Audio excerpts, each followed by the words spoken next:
Okay, i20 2013, all keys lost. Just programmed in the key, we'll just try it in the door. Locked, unlocked.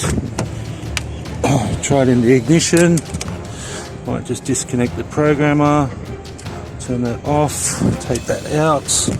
And because it's a manual, we really do need to put the foot on the clutch.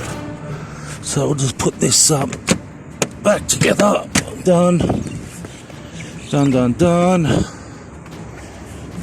Foot on the brake, clutch in, start the car.